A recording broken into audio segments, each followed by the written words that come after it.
tinuod, walay gasugo namo nga tanang mga babae papanguyaban namong mga lalaki. Pero kamo, kinsay gasugo ninyo para sugton mi? Bisag kabalo namong matripan ug mapasakitan ramo namong mga lalaki. Girls, igo ng pagpakatanga.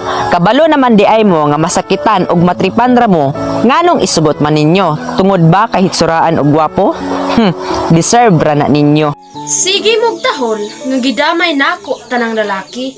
Well, usari akong masulti ninyo. Sabta ang tibuok video?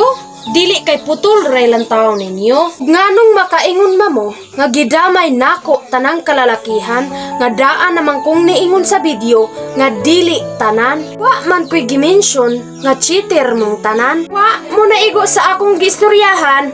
Siyempre, dili mo masakitan. Alang sa inyong kasayuran, ato nga video, di raman lalaki akong gibanatan, apil man ang mga kababaihan. Turyang katawanan, yes, wa ninyo suguang nga sugton mos kababaihan, pero dili na maoy rason para kamo boys maminuang.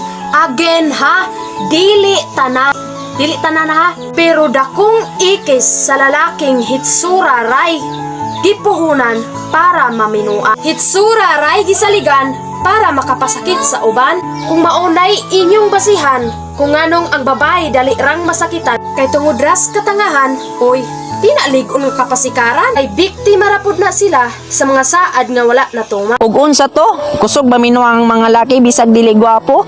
Uy, wait! Bisan kapila pa nimo balik-balikon, wa kay makit-an sa video nga niingon ko nga ang mga lalaki cheater bisag di gwapo. Ug usa pa, di man hitsura atong gisgutan, dili maminuangay man og binuhatan. Ang chill ra kay dili hitsura atong gitapikan. Well, balik tas atong giistoryahan. Kitang tanan makasala kay way limpyo diris kalibutan. Dakong importante nga nakat-untas sayop nga atong naagian. Ani wa ni gipili og para ni tanan.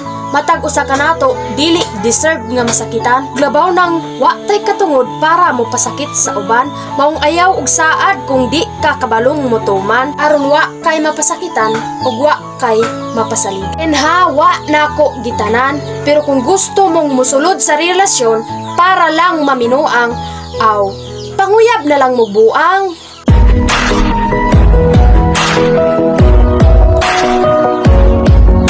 Shout out ni Terence, Super X Vlog, Junjun, Angel ug ni B-Boy.